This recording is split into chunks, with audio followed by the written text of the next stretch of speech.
Que la iconografía de Jesús, obviamente inventada en el medievo, hecho, obviamente, de forma que nos guste. A nosotros en Occidente, puesto que nosotros, Jesús, entre comillas, fue vendido aquí en Occidente como figura y como imagen. Entonces, si fuese verdad, o cierto este tipo de historia fuera o sobre su nacimiento, pudo también haber tenido ese fenotipo, este Jesús. En el sentido que si el hijo de un Gabriel, es decir, un Geber de un él, es decir, uno que ejerce el poder en nombre de Elohim o de él, y este porque Gabriel no es un nombre propio, indica una función, una cierta jerarquía militar, un cierto grado de una jerarquía militar. Entonces, un Gabriel visita a Elizabeth y ella queda embarazada de Juan el Bautista. El mismo Gabriel visita a María y ella queda embarazada de Jesús. Si ustedes leen el estudio sobre la teología judeocristiana del jesuita Jean Danielou, que era cardenal académico de Francia, o teólogo, obviamente, docente de teología, él dice que no hay dudas. O sea, él dice, no es una interpretación vía, dice, no hay dudas que el concepto del Espíritu Santo en el Evangelio no es otra cosa que la transposición cristiana de la figura del Antiguo Testamento, del Gabriel. Es decir, que cuando se habla del Espíritu Santo, en realidad se está hablando de un Gabriel. En el Antiguo Testamento, Gabriel es definido clarísimamente, inequívocamente, como un Ich, un individuo masculino. Por lo cual, si es verdad lo que dice Jean Danielou, cuando se dice que el Espíritu Santo cubrió a la Virgen, cubriendo a la Virgen está un Gabriel. Así que hay que sacar el Espíritu Santo de la discusión. Bueno, habría que verlo, si fue por inseminización directamente o él se ofreció como inseminador, eso no lo sé.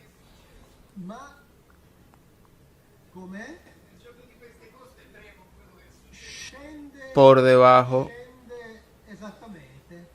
sí, por debajo del jefe se ubican, por debajo de ellos, otros jefes. Termino con esto. Veamos.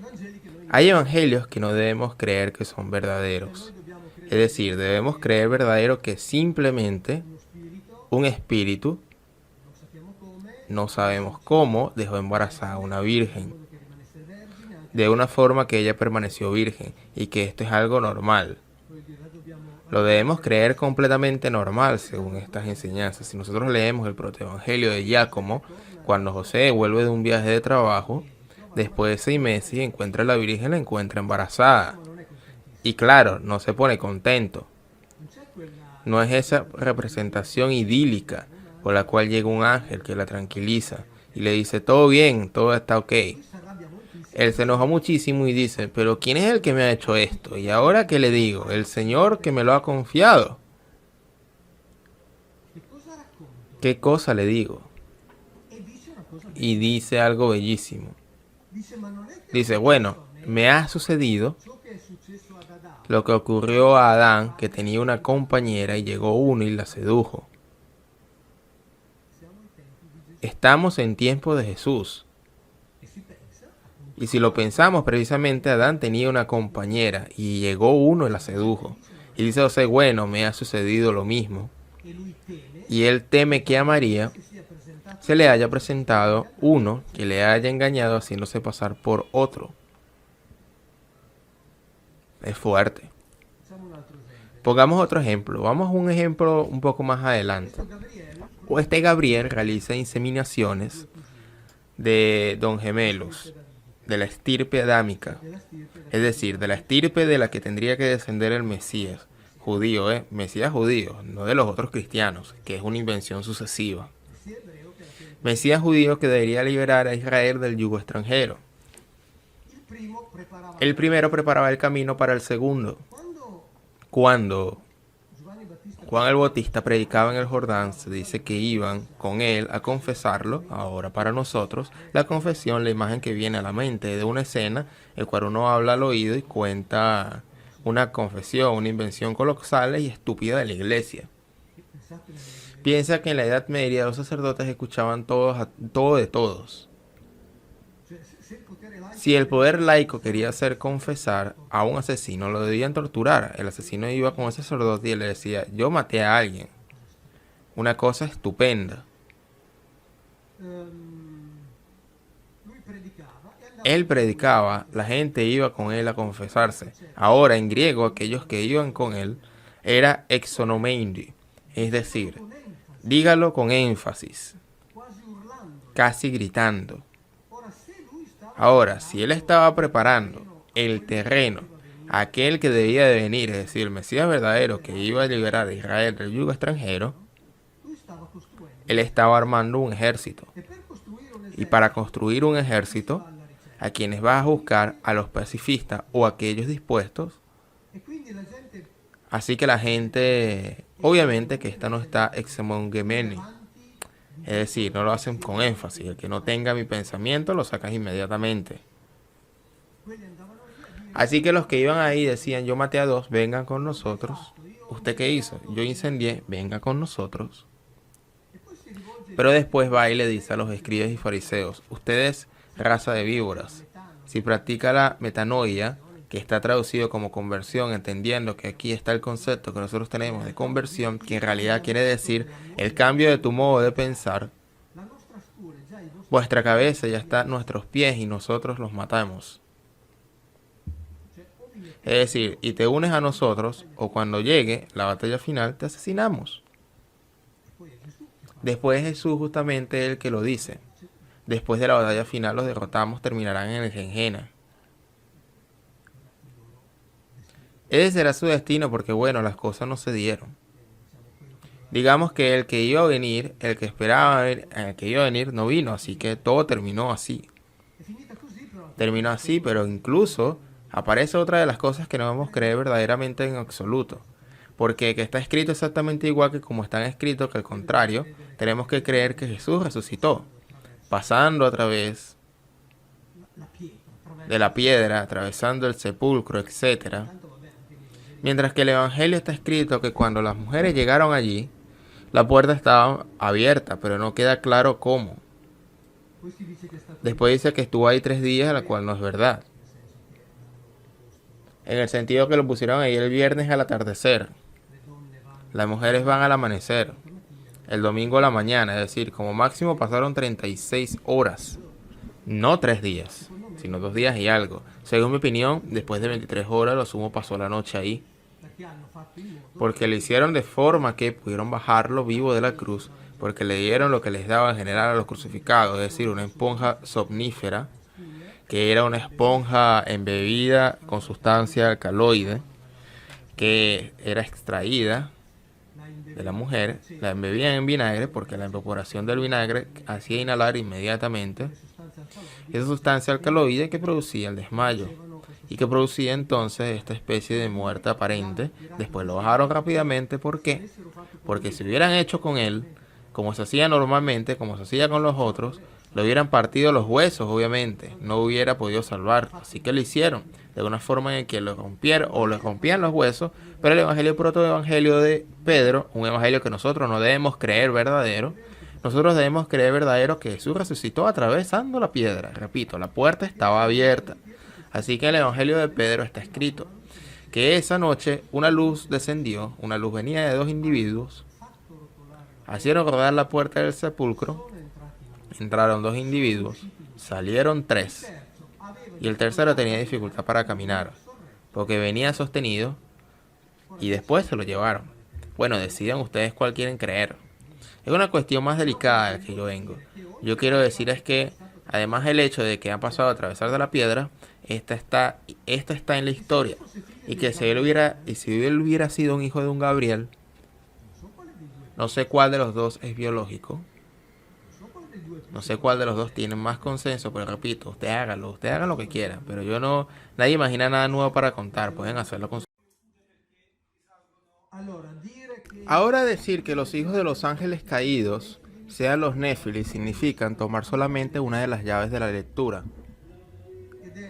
La llave de lectura mostrada en el libro etíope de Enoch, porque en la Biblia, por ejemplo, no es así.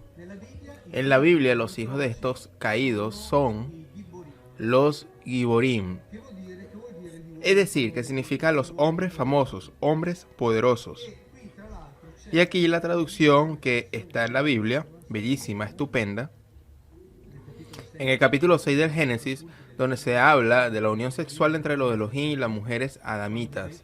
Cuando estos hijos de los Elohim ven que las mujeres adamitas eran hermosas, estaban apetecibles y útiles para la reproducción, tomaron como concubinas todas aquellas, se unieron a ellas y tuvieron hijos. Y dice la Biblia, había gigantes sobre la tierra en aquellos tiempos, y también después, cuando los hijos de los Elohim se unían a las hijas de los hombres, y éstas parían a sus hijos. Y después dice una frase estupenda, estos fueron los famosos héroes de la antigüedad. Si tomamos esta frase y la ponemos en el texto griego, no cambiaría nada. ¿Quiénes son los héroes de la antigüedad? Los hijos de los dioses, los hijos de uno de los dioses y de una de nosotros, o una diosa y uno de nosotros. Exactamente lo mismo. Exactamente lo mismo. De hecho, en el primero de los libros de la editorial Mondadori hice mi propio análisis paralelo entre la Biblia y los textos griegos, para mostrar cómo cuentan exactamente lo mismo, porque esto lo dijimos al principio. Si uno aplicara la exégesis, la Ilíada y la Odisea, deberíamos poner el monoteísmo homérico, porque es exactamente lo mismo. Aquí en la Biblia se dice esto, así que no dice que los gigantes, que los Néfilim fueran hijos de ellos, pero hay otra parte de la exégesis judía que ha dicho que cambiando la vocalización de Néfilim, por si no saben cómo está escrito por la falta de consonantes, las consonantes de las cuales vienen después en los masoretas, le dieron el vocal o el sentido de las vocales, sus significados, porque las vocales no existían en el hebreo. Ahora cambiando, les doy un ejemplo. Está escrito trill, se lee de derecha a izquierda.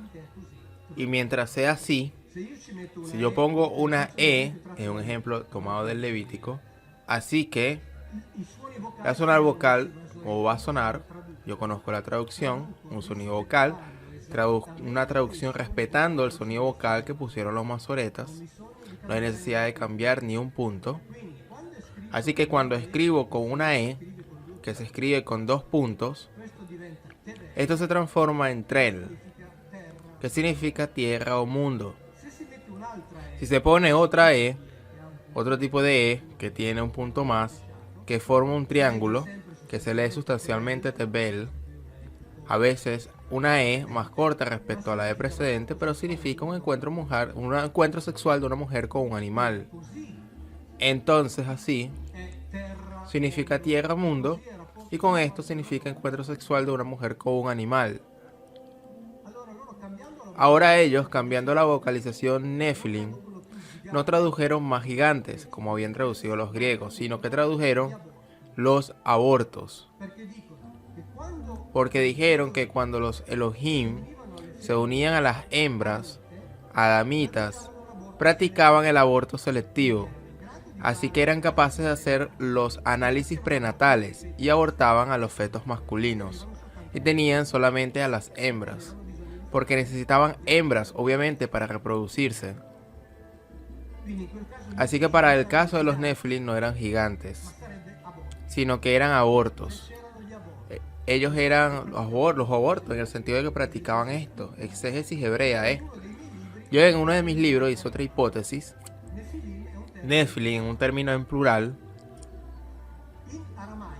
En arameo el singular, Nefilá. Yo lo publiqué ahí y le dediqué un capítulo.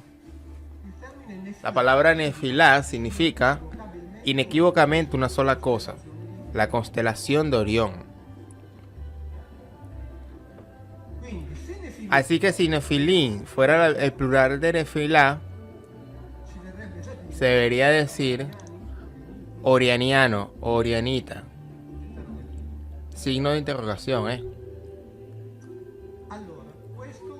Eso es lo que se respecta a los Nefilim. Porque la Biblia conoce muy bien los gigantes y los llama Refaim, Enim, Shamsoim. Y dice que dormía en las camas largas en Deuteronomios 3:11 de 4 pulgadas. Así que había gigantes en la Biblia en cierto punto, en aquellos que aparecieron en el Medio Oriente, los últimos tres que murieron en batalla, porque combatían regularmente en la fila de los ejércitos hostiles a Israel.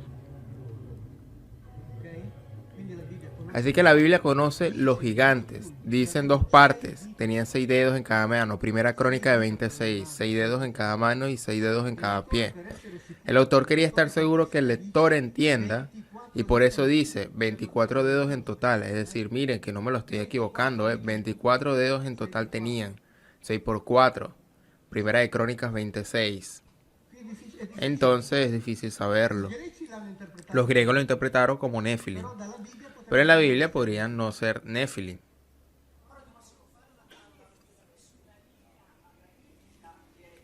Al parecer alguien está haciendo una pregunta del cual no tenemos traducción.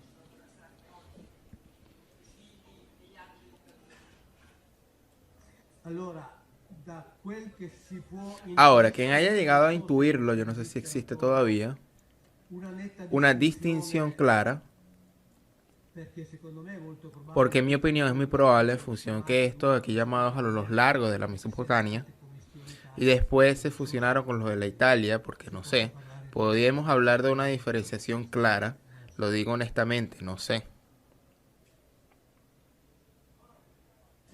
Ahora, si vemos los textos védicos, el universo está poblado de 400.000 especies humanoides, de las cuales muchos llegaron aquí. 400.000 especies humanoides. Así que el hecho de que puedan haber llegado aquí más razas podría ser una cosa absolutamente más que posible. En lo que respecta a la raza que podríamos llamar bíblica, se podría decir que parece ser estar relacionada con que tienen este fenotipo nórdico, como el que presentan, por ejemplo, los dioses griegos. Rubios, siempre eran representados rubios y piel muy clara, es decir, fenotípico o fenotipo nórdico. Tanto es así que los sumerios se autodefinían como los de cabeza negra, evidentemente para distinguirse de otros que no tenían la cabeza negra. Después en Oriente pueden, por decirlo de alguna manera, haber opiniones. Porque supongamos que tenían la necesidad de que nosotros continuáramos siendo trabajadores, supongamos ahora. Voy a decir una de las tantas estupideces que digo, lo estoy suponiendo. Supongamos que la Tierra sea como un fondo de inversión al cual de vez en cuando alguien hace una toma de beneficios.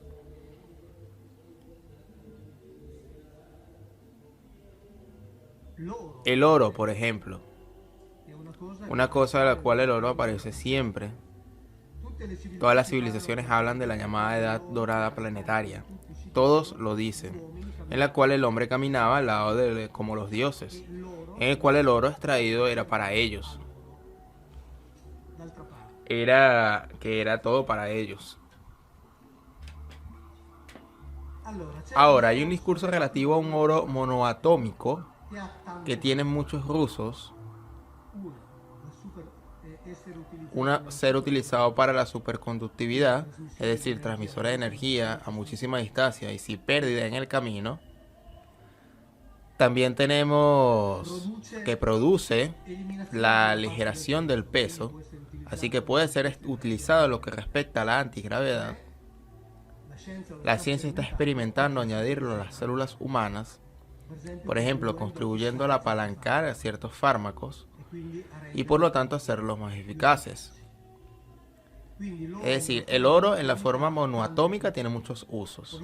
Obviamente son unos usos que pueden ser conocidos solamente por quienes manejan cierto tipo de tecnología. Ahora bien, por ejemplo, en Sudáfrica han sido encontradas minas con una antigüedad de decenas de miles de años. ¿Quién sacaba oro decenas de miles de años atrás? Los norteamericanos. Claro. Probemos pensar que hace 10.000, 15.000, 8.000 años atrás, esta gente, más precisamente el neolítico, o si lo prefieren la edad de cobre, antes que eso, que al estar cruzando un río, veo una cosa brillante, algo que brilla en una piedra. ¿Cómo se le puede ocurrir? Vamos a tomarla, se decía, extraer ese material en el cual está incrustado.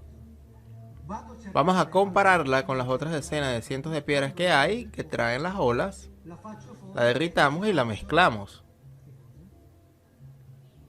No lo podríamos hacer ni siquiera hoy. Es decir, el oro no nos sirve para nada, a menos que tengamos cierto conocimiento y manejamos cierta tecnología, de la más alta tecnología. Porque para nosotros, aparte de los celulares o de algunas cosas de computadoras, si el oro apareciera no cambiaría ninguna cosa en nuestras vidas. No cambiaría absolutamente nada. Así que piensen 10.000 años, ¿a qué hombre se le podría haber ocurrido semejante cosa de utilizar el oro? ¿Para qué? Si no sirve ni para hacer armas, porque basta con enfrentar un combate en una espada de hierro contra una de oro, para entender que dura, como muchos, poco. Por lo tanto, todos procedentes de fuentes internas judías, ninguna fuente exterior. Y en definitiva, es necesario que finalmente alguien diga ciertas cosas. Y que esas cosas se pongan a disposición de la reflexión de las personas. Porque como sabéis, ese es mi propósito. Procurar que las personas sepan que más allá de lo que oficialmente nos es relatado por la historiografía oficial, hay otras posibilidades, hay otras hipótesis y otros contenidos. Hay otras, entre comillas, verdades. Sin olvidarnos que cuando hablamos de verdades, tenemos que estar también atentos porque la verdad es algo muy delicado y francamente no sabría decir quién la posee honestamente. No, digamos que la verdad fue oculta mucho antes del origen del cristianismo. La ocultación de la verdad ocurrió también dentro del mundo hebreo y continúa efectuándose dentro del mundo hebreo. Como me señalaba hace un rato el amigo hebreo que es bien consciente de esto, pero sucedió todavía antes del mundo hebreo. Lo curioso es que nos los cuentan los mismos padres de la iglesia, esos que han construido esa religión que conocemos, en la cual quien más, quien menos, hemos sido educados, pero ya sabían y ya escribían tranquilamente que la ocultación nació mucho antes, muchos siglos antes. Y ahora, para hacer algo útil, lo leemos directamente de quien lo escribió. Así al menos nos damos cuenta que no es, por decir algo, la típica biblianada, ¿ok? En el transcurso de la obra, San Juniato reconoce que las divinidades, estamos en el 1200 a.C., ¿ok? No el Dios supremo ni los dioses celestes, sino simples individuos mortales, no de costumbres tan incorruptas para ser aceptados por su virtud o imitados por su sabiduría, sino llenos de maldad y de perversiones de toda índole. Cuando leemos la Biblia, encontramos la descripción sustancialmente de uno de estos, de Yahweh, que era uno de los muchos Elohim. Pero no estaba solo él. Nosotros estudiando la Biblia tenemos conocimiento de él, pero no estaba solamente él. Después de hacer estas observaciones, él critica duramente a los escritores que vivieron en épocas sucesivas por el hecho de que de una manera falsa y arbitraria interpretaron de manera alegórica, fundándose en explicaciones y teorías y por lo tanto desvirtuando los mitos relativos a los dioses. Es decir, lo han interpretado falsamente como si fueran alegorías, de manera alegórica, que es exactamente lo que se continúa haciendo en la actualidad. el que nos dicen constantemente que debemos hacer. Eso es lo que nos dicen. Es decir, debemos leer los relatos antiguos en clave alegórica y metafórica. Eso es lo que nos dicen. Porque no son ciertos. Porque los antiguos tenían tiempo para perder. Porque tenían la computadora en la cual escribían. Cuando no les gustaba, lo borraban. Después reescribían. Después cambiaban. Como nosotros. Pues no. A ellos les costaba mucho escribir. Desde todos los puntos de vista. Y cuando contaban las crónicas antiguas, querían, de alguna manera, transmitir y dejar constancia de relatos reales, porque eran importantes, eran los que cuentan la historia de la humanidad en sus orígenes. ¿Qué herramientas tenemos que utilizar? Y la cábala es un buen sistema de comprensión de qué herramientas tenemos que utilizar al servicio del alma. Y esto nos llevaría a que en realidad la persona no va a poder comprobar, ya sea en la cábala o una espiritualidad más práctica, hasta que no entre por su propia cuenta en el aspecto de la Jokmah, de la intuición, porque puede haber cosas que se pueden ordenar, entender de manera racional, pero por más que sea el ser humano también pide, aunque sea inconscientemente, algo sobrenatural, pero no de eso de milagro, porque puede causar idolatría, que es el tema más adelante, pero como que el camino es personal y por más que uno pueda enseñar, mostrar desde la propia experiencia, la persona no va a aprender por cabeza ajena. Es decir, hay que esperar que la persona abra ese campo intuitivo interno para empezar a experimentar desde la cábala o la espiritualidad propia, el espíritu Claro, interior. lo que sucede es que desde la cábala, nosotros al explicar el árbol de la vida, la persona entiende que ese campo intuitivo, porque hay personas que le tienen miedo al campo intuitivo. Ok, No creas que todos están muy abiertos al campo intuitivo. Hay mucha gente que le tiene cierto temor al campo intuitivo porque empieza a creer que está loca, que es producto de su imaginación, empieza a tener como problemas, tiene miedo, tengo que ir al psiquiatra, ¿qué va a hacer de mi vida?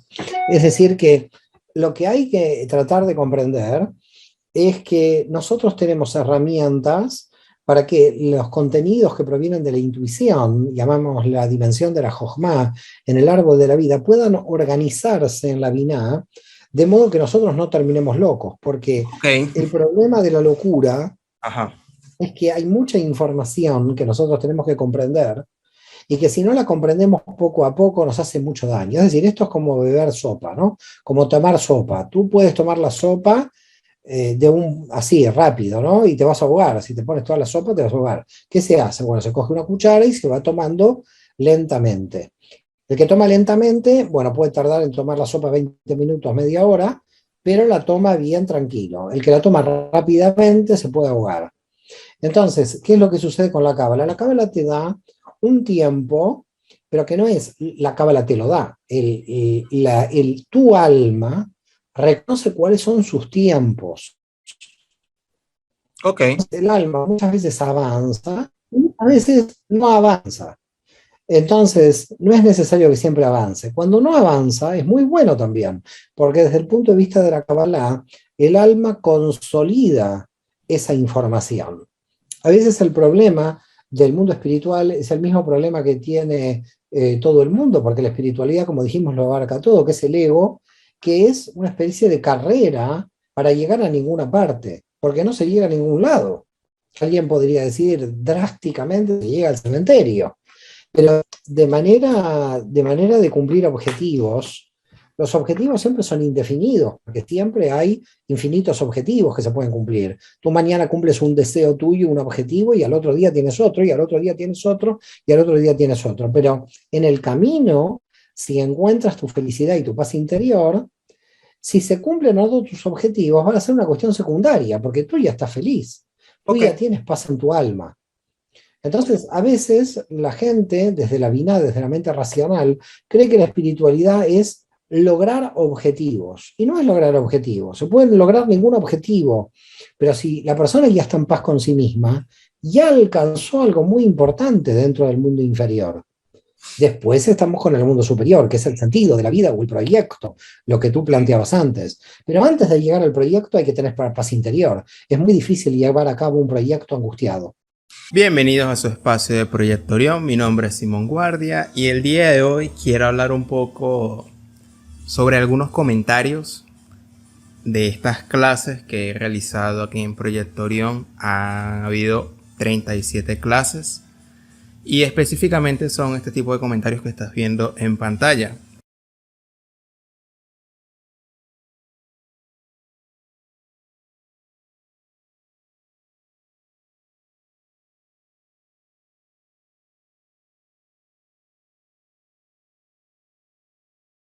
Donde las personas se están empezando a confundir y a extrañar un poquito del por qué, si ya he compartido en este canal traducciones de Mauro Viglino con temas de la parte literal, ¿cómo es posible que yo pueda de repente meter cábala o hablar de Dios o hablar de Jesús de Nazaret? Si hay una línea literal donde explica de que en la Biblia, según Mauro Viglino, por lo menos en el Antiguo Testamento, no está la palabra Dios y más bien se habla de Elohim, y que la religión cristiana más bien ha sido un montaje, una invención a través de los tiempos para manipular a las personas y un montón de temas más. Y en estas clases que he compartido, que han sido 37, ya he hablado de espiritualidad, de Jesús, de cábala, aunque eso ya yo lo he tocado desde el 2020 con estas miniaturas que tú ves aquí. Es decir, ya he hablado de Caballo de Troya, del libro Urantia, del Equivalión. No es un secreto que mi postura parte del teísmo, es decir, de la creencia de un Dios. Y a partir de ahí comparto los materiales. Para uno puede ser sesgado, para otros puede ser algo justo, pero es importante tener en cuenta este punto de vista. Parto del hecho de que yo creo en Dios, pero se hace la investigación para no caer en lo posible cualquier tipo de dogma o manipulación religiosa. Y es por eso que las clases comencé por la parte literal.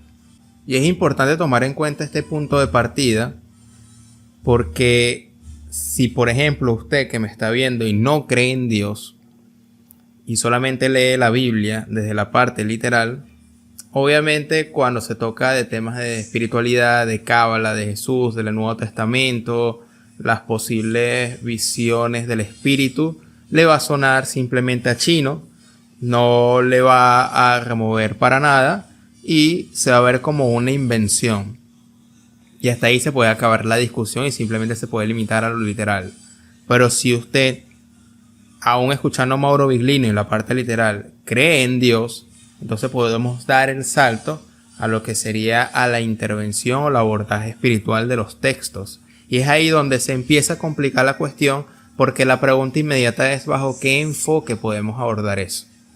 Y es por eso que, si usted ha visto dentro del canal, en el video que sale al inicio del canal, ahí explico que hay una mala costumbre de que nos han enseñado desde pequeños a buscar la verdad, buscar que un solo punto de vista, que un solo libro, que un solo canal de YouTube, que un solo dogma o un único modelo, ese modelo nos trate de explicar lo que es la realidad, cuando en realidad eso no es así. Hay distintos modelos, distintos abordajes a través de la espiritualidad, y usted como buscador de esa espiritualidad y realizador de la misma puede abordar las distintas posturas sin fanatizarse, sin casarse con ninguna postura, escuchar atentamente. Yo he entrevistado al canal distintas posturas, aquí ya estoy mostrando algunas miniaturas, entre ellas el profesor Mario Sabán, entre ellas el Marta Mesa de Mystery Channel, Alien Truth, Edward Betancourt de Realidad Extraterrestre y otras entrevistas más, incluso a un Rosa Cruz que lo traímos hace poco. Y como expliqué en un video anterior, si me pongo pico y pala a conversar, a buscar los vacíos de cada postura, la conversación no dura 10 minutos, porque la idea es escuchar atentamente, aunque quizá la creencia no sea igual que la mía, aunque quizá esa experiencia yo no la viví, pero darle la importancia de que esa persona me está compartiendo una experiencia personal que tiene que ver con una espiritualidad en concreto. Que esa espiritualidad tiene que ver con cábala o con fenómenos extraterrestres o con algo más literal o algo más de la vida diaria, del pensamiento positivo, etcétera, eso se tiene que respetar. Es por eso que en vez de malacostumbrarnos a buscar una verdad, de cuál entonces es la postura que nos debe de explicar la mejor forma, si vamos a hablar de lo espiritual y Mauro Viglino nada más se limita a lo literal, no, vamos a tomar en cuenta tanto a Mauro Viglino como los distintos abordajes espirituales, y ya usted decide cuál más se ajusta a su beneficio, porque esa es una mala costumbre que nos trajeron en las religiones. Solamente cree en la forma como nosotros te enseñamos de lo que tiene que ver la espiritualidad. Y si crees en otra forma o si escuchas otra manera de hablar del mismo tema, eres un desviado o estás confundido. Cuando en realidad, o por lo menos de aquí de Proyectorio, la idea es fundamentar y fomentar el hecho de buscar muchas fuentes de información, y que eso no es sinónimo de confusión. Porque yo puedo presentar un criterio propio. Yo puedo decir, yo puedo creer que existe 7 superuniversos, puedo creer en los extraterrestres, puedo creer que Jesús de Nazaret es el creador del universo y que es un gran representante espiritual, y que no necesariamente se puede usar la cábala para ajustar ese tipo de conocimiento. A nivel personal yo puedo creer eso, pero no puedo imponer mi creencia, por ejemplo, cuando yo hable con un cabalista o cuando yo hable con una agnóstica, porque hay que respetar y escuchar también esa otra postura que quizás no se ajuste tanto a mis creencias. Y ese es el punto angular del tema de conversación a la hora de buscar en la franja que divide, que en realidad no divide, sino que debe integrarse la parte literal y la parte interpretativa. Y esa interpretación, como ya he explicado en clases anteriores, sobre todo en esta, si no me equivoco, en la clase 31, la del SOT, que confundió a muchas personas, porque ahí empecé a explicar los niveles de interpretación. Entonces, algunas personas que estaban acostumbradas nada más a leer la parte literal, cuando se encuentran ahora que en los textos hay niveles de interpretación, le da un cortocircuito, se choquean un poquito, porque entonces ven demasiado amplio la interpretación y no hay un punto de conclusión, porque la interpretación no es buscar la última interpretación exacta, sino buscar más bien cómo se aplica esa lectura a nuestra vida y cómo practicarlo en la vida diaria. Y eso ya lo mostré, por ejemplo, cuando puse el fragmento de Albert Goslan explicando él mismo como cabalista, como judío, que las historias escritas en la Biblia o en el Viejo Testamento o en la Torá son invención, pero los patriarcas, los personajes principales, existieron, porque la idea de haber escrito esas historias no es para transmitir algo histórico como tal, esa es la parte literal. La idea es usar como excusa esas historias para llevarnos a un plano más profundo de percepción de la realidad y por ende de la espiritualidad. Ya he mostrado ese fragmento, te lo voy a colocar nuevamente aquí en este momento para que lo recuerdes y veas que incluso aquellos mismos que buscan a Dios o vienen de la representación del judaísmo, siendo ellos los iniciadores de estos textos, que no es el cristianismo, son francos y dicen no, en realidad estos textos tienen historias inventadas que no hay que limitarse a lo literal. Escucha atentamente. Dice que no debemos tomar literal la Torá. Entonces, históricamente, ¿pasó o no pasó lo que cuenta la Torá? Por ejemplo, ¿cómo Moshe nunca mató al egipcio o si lo mató? Pinjas no mató a la mujer pagana, David no mató a Goliat. Gracias por su respuesta. Los patriarcas existieron, pero la Torá es un mensaje que viene del cielo. Y el mensaje que viene del cielo viene codificado y vestido de historias. Entonces sí que los personajes existieron, pero las historias son códigos que hay que descifrar, porque esa historia protege una sabiduría muy grande. Igual que la cáscara de un plátano protege el plátano, la cáscara de una naranja protege el jugo de la naranja, el zumo de la naranja. Pues las historias protegen una sabiduría que no se puede poner encima de la mesa sin una preparación. Entonces, ¿Que existieron los personajes? Sí. ¿Que las historias que hay en la Torá son una envoltura? Así es. Y este video hay que repetirlo 10 veces más porque las personas se lo olvidan. Este es el punto de partida. A saber que un texto en sus historias no son reales estas historias. El punto de partida ahora es cómo usar estos textos a nivel personal. Y aquí ya es decisión propia. Es decir, hay personas literales que van a decir, no, bueno, ahora como sé que estas historias son invención, simplemente yo paso de largo y no voy a prestarle atención a esas historias. Pero si creemos en la espiritualidad o en Dios, de alguna manera estas historias se pueden usar como una capa de profundidad aún mayor, pero eso es algo personal. Depende de la búsqueda que usted haga, a cómo va a tratar esos textos, tanto de la Biblia como otros textos. Ya he mencionado aquí el Evangelio de Tomás, el Darpa Amada, los escritos de Confucio, distintos textos que se prestan a interpretación. Un ejemplo claro que yo doy es, por ejemplo, cuando Jesús de Nazaret dice, es preferible sacarse el ojo en vez de dejar que el cuerpo completo se vaya a las gehennas, mal traducido como el infierno. Como ya he explicado en clases anteriores, esto no es literal. Por eso algunos textos no hay que tratarlo literal, porque si nos tratamos literal, entonces vamos a tomar en cuenta que entonces hay que sacarnos el ojo literalmente, porque de repente estamos viendo algo que no es provechoso, para así nuestro cuerpo no se vaya a ir a malos actos. Esa lectura no es literal, esa lectura es interpretativa. Y así muchos otros textos más. Por lo tanto, tienes que tomar en cuenta, estas clases van a haber clases literales como las primeras 30 clases, literalmente hablamos de lo literal, valga la redundancia.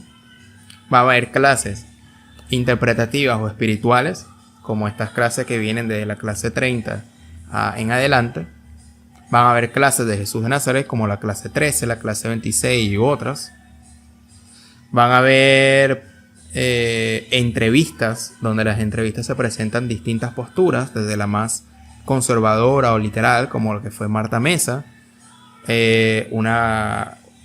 otras entrevistas como la de Mario Sabán, que son más amplias con respecto a la cábala, otras de posibilidades más amplias del fenómeno extraterrestre, como la de Alien Truth, otras de misterio, sociedades secretas, como la Rosa Cruz, la que traímos aquí con Frater Cactus, y así sucesivamente van a haber distintas posturas. Esto no puede ser sinónimo de confusión, porque si nos confundimos o nos limitamos a una parte literal, obviamente cualquier tipo de entrevista o información que se hable de algo espiritual lo vamos a echar a un lado. Y eso no está bien y eso no está mal. Es una decisión personal de cada quien. Yo solamente presento la información. Voy a dejar como un último ejemplo para que vean por qué en lo personal yo trato tanto lo literario y lo espiritual. Digamos que esto hay que tratarlo como una carrera universitaria. En una universidad hay distintas carreras. Hay ingeniería, hay lingüística, matemática, biología, química, todo lo que usted se puede imaginar. Obviamente no se puede tocar todas las carreras al mismo tiempo. Porque, por ejemplo, si estamos en un paseo, en un carro, directo a la playa, o en cualquier tipo de circunstancia, estamos rodeados de distintos temas. Por ejemplo, en el carro en el que estamos montados en esta historia está la industria automotriz. Pero una forma es explicar el funcionamiento interno del carro y otra cosa es cómo manejar el carro. Aquí hay dos temas, aunque el carro es el mismo. Estamos respirando y estamos hablando aquí de fotosíntesis, de cómo el oxígeno se crea, y a su vez estamos dirigiéndonos a la playa, donde los mares se mueven a la medida de la atracción de gravedad, incluso de la luna y de la misma tierra. Y aquí ya toqué 4 o 5 temas distintos que ocurren paralelamente. ¿Cuál es la clave? La clave es el enfoque. ¿Qué temas de conversación vamos a hablar? Vamos a hablar de la industria automotriz mientras vamos a la playa. Vamos a hablar mejor, si yo soy novato manejando, de cómo me puedes enseñar a manejar mejor mientras vamos a la playa. Vamos, por ejemplo, a hablar del océano, de los mares. del misterio de cómo los océanos suben y bajan las mareas mientras la luna se acerca o se aleja. Vamos a meditar, a estar en presente para sentir la respiración y el aire puro. ¿Cuál es el tema que usted quiere tocar? ¿Quieres hablar de todos los temas al mismo tiempo? Ese es el punto. La confusión es que solamente se quiera tratar el tema, digamos, nada más de la industria automotriz, sin tomar en cuenta los otros temas. Porque nada más te interesa el mecanismo del carro, no te interesan otros temas que están también a tu alrededor.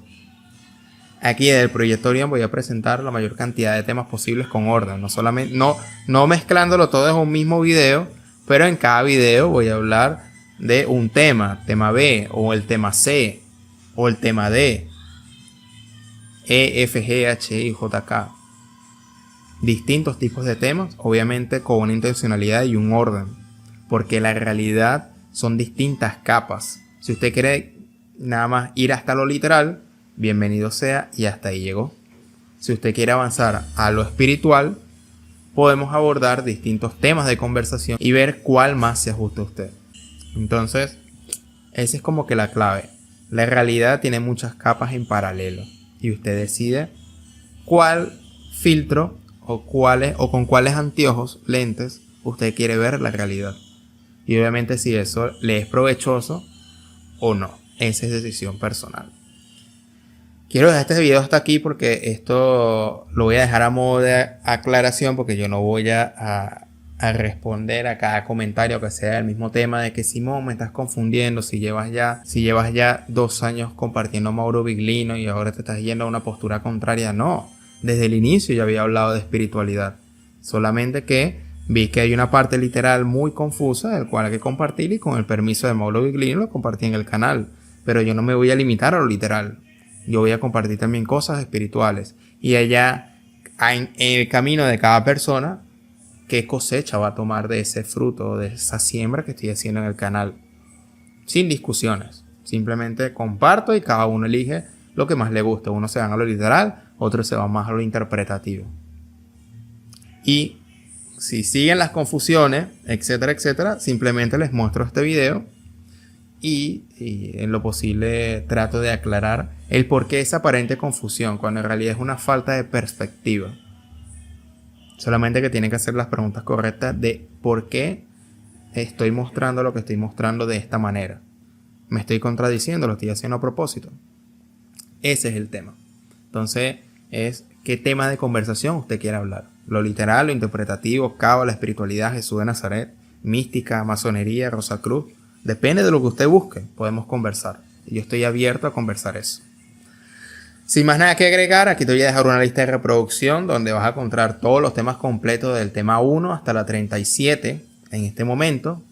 Seguramente voy a seguir haciendo clases porque vamos a hablar de malas traducciones, lo literal, pero también de lo interpretativo como Jesús de Nazaret, la Biblia, las malas traducciones, entrevistas, entre otras cosas más. Bienvenido a Proyectorium si eres nueva por aquí y nos vemos en una próxima oportunidad. Hasta pronto.